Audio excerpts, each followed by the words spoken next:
Hey Clashers, on the last weekend we had the last chance qualifier for the World Championship, and one of the teams, and especially Kuma as a player, has played the Super Yetis a ton, and this strategy was just one of the most successful strategies in the entire qualifier with one of the highest hit rates. So I thought, let's just play it in Clan War and see how consistent it actually works outside of hard mode, because this one is not using a fireball, we're not using a Royal Gem charge, instead we're using the Warden Walk with Furnace. That's it. So let's give it a try. The two most used siege machines were either the Flame Flinger or the Siege Barracks. The Flame Flinger was either used to pretty much work with the Warden together and then work away from the Warden as the smash is going in, or the Siege Barracks to funnel. But the unique thing about this is that typically always the Royal Champion with these skeleton spells is doing the funnel. So let's get into it. For this one, we're starting at this bottom side, having some nice funnel. Let's just start with the Tesloon. Then we have the healers behind. We have a furnace down here as well, and the flame flinger. So the plan here is to get rid of that expo. That is the goal. So the flame flinger can completely work on its own then around the top side. Let's use the Bay Dragon. So the warden is getting pushed into the expo, and as soon as that is gone, we're going to have the Royal Champion on this side and the Super Yetis in here. That is what we're going for. We can add another right here. We can already add maybe for some funneling one furnace on that side. Let's get one super wall break going so we can already open that up. But still, the expo right now is our main target. Let's hope for it that we're not skipping that, okay? So let's get this right. Or actually, oh, the clank guys are coming in. This is, I guess, the big downside of this because it's not using a poison or anything like that. Let's rage up the warden. We have 3 rages, so that should be no issue whatsoever. So we still will take down this expo. I don't mind. If it takes a bit longer, we don't care whatsoever.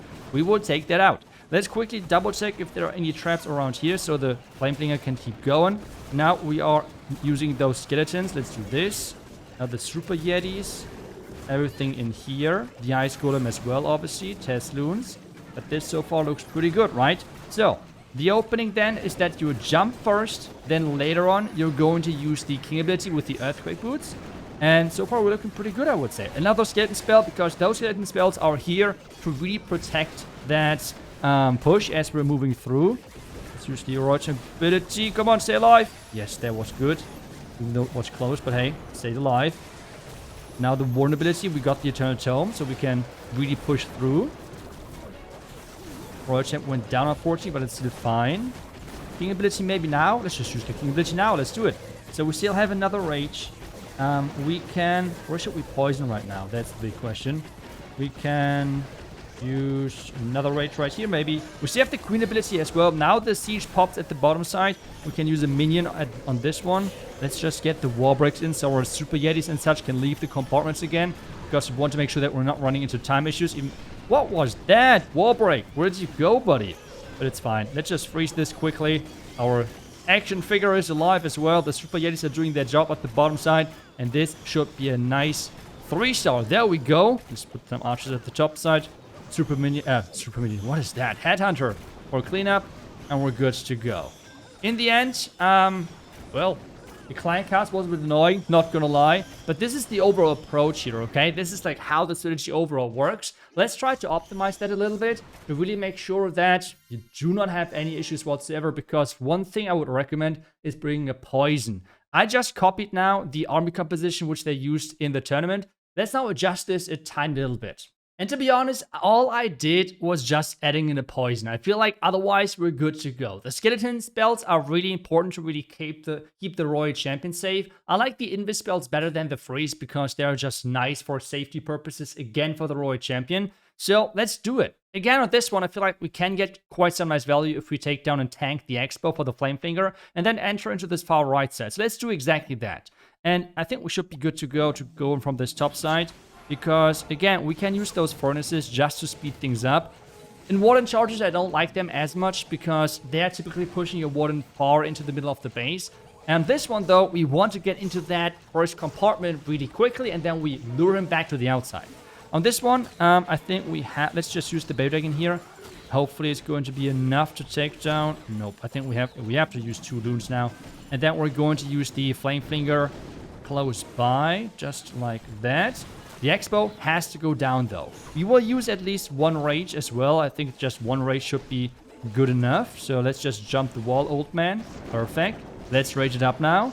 Flamefling is going to take down the entire far left side. As soon as we have this merged cannon, we can get ready pretty much. Let's use the Archqueen for that to lure him over. Oh, do I need an invis here? I think we're good to go, right? Yep, we are good to go with the rage. That's fine. So, next thing for us, lure the Warden back. Yes, okay, that works. Wall break. One more furnace. Royal Champion. One more wall break. Ice Golem. Oh no. Those healers are in danger. Let's put everything in here. Let's invest that again. Wait, that Royal Champ is not going to plant. Are you kidding? Okay, this is now going to go completely not how it's supposed to go. Okay, that will be interesting. Oh my gosh. Let's use the King ability, though, to push everything back inside, hopefully. So we can maybe save this. The funnel is really tricky with using the Royal Champion for that. I mean, it's... I don't know. I'm just so used to using that with the... What is it? Let's use the jump here. What is what we usually do with the Queen or with the King, maybe? But this one is really completely different. The healers are going down, but that Flameflinger value is kind of crazy, so that's good for us. We have the Archqueen ability, which we can use right now, so that's solid. The healers are still alive. King on the outside is actually not too bad. When we have now this backgammon, we have the Flameflinger go. And I mean, that Flameflinger is just really, really nice. The Super Yetis are kind of stuck at the bottom side. Hopefully they're... Yep, now they're coming in. Hopefully they're quick enough to tank for my Archer Queen. That would be great. Come on, come on, come on. Push! You got this. You can use a sneaky wizard inside that range. That's good. The siege, we need to open that really soon. But we are good to go. I mean, that is going to be a nice 3-step for us. We can use the headhunters now. The siege is opening. The king is there as well. The Archqueen should get rid of the rest. And that's going to be a nice 3-step for us overall. Even though time again is close. I mean, that is the big thing, right? Like, time is going to be a factor with this. Super 8 is like always. But I feel like if the funnel would have been cleaner, that would have been a way bigger overkill. But a triple is a triple, right? So that's all what we have to do. Next attack, and okay, this should be now interesting with the hook tower in the core. Okay, so how do we do this? I would like to adjust the approach a little bit. Again, the pros are really trying to use and pick the bases where their attack is fitting the best. And the Super Yeti was used, I would say, like maybe 3% or something, or like maybe 4 to 5. But it had like an 80% hit rate or something crazy. So it was one of the strategies with the highest success rate. But they picked the right bases. So for us right now, it's all about now picking the right base, which, again, is not really the purpose which I'm trying to do. So I'm just going from the top to the bottom. We're starting with the top base and then like going down. And on this one, we're going to now try to maybe use the Flameflinger on the opposite side for, counter funnel. Now let's as well use some Furnace. We'll use as well... Actually, the Furnace at the top side is completely wasted. Let's just use 1 minion, right? So that would be better. Use another Furnace right here, and I will just use a third one because I don't want to wait. And then we are diving in here with our Warden. Be careful a little bit here because that thing deals damage, and it's a lot of damage. But the funnel here should be set, right? So we're going to wall break in here for the Super Yetis later. Right now we're setting up the pathing, but this looks good. I feel like as soon as we have the pathing set of like the defending hero and such, we can get ready. So that looks good, but we cannot get too deep into the base. I feel like after this we have to like go back because otherwise my Warden is going to get pulled by the hook tower. Exactly. So let's use the Archer Queen now. Archer Queen. Ice Golem. Super Yetis. Test Loons. Okay. Now let's see. Next wall break. Next wall break was good. Headhunter for the defending king is good as well. Now let's see how good this is going to work overall. Let's use the building right here to push everything further inside. We have the single point tower. Let's just distract the core maybe.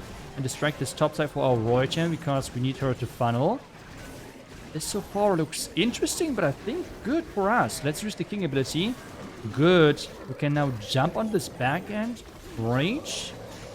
When do we use the Eternal Tome? Maybe right now as we're approaching the Town Hall. Poison here. This should be good to go, right? The Royal Champ, I have no invis spells left. That was really not good. That was not it. Oh my gosh, that Royal Champ was so bad. But the Flame Flinger is still alive. I guess this is one of the best things about the strategy, that you can take advantage of that Flame Flinger. I mean, that's quite nice. Warden went down, but that should be okay. Should I rage up this? I would just rage up this bottom side, to be honest. The Queen should be maybe okay. Oh no, this is going to fail, actually. Wow, okay. Now the question is it like a better strategy, like without the fireball, for example? I would say it's a rough call. I think, can we still like make something work down here? We have to put, no, I think it's going to be again time machine. Like time with this one is just crazy. I'm not sure if I'm convinced. I would say it is really good if you can plan out the attack, but it's really base dependent overall. So I would say it's a really solid approach. I can totally understand why, especially Kuma and some of the other pros are using it for a specific basis. I think this would have been a crushing 3-star as well if I would have just, well, kept the Royal Champ alive. No big surprise here. But otherwise, the attacks are always close on time. I feel like power-wise, it's pretty simple and easy and straightforward. But yeah, give it a try if you want to. Maybe you can adjust this a little bit better. But this is the version, except the poison, which the pros used. So overall, really strong. Straightforward, but the base has to fit, in my opinion. Let me know what you think. As always, thank you so much for watching the video. I will see you guys back tomorrow with the next one. Until then, see ya and bye-bye.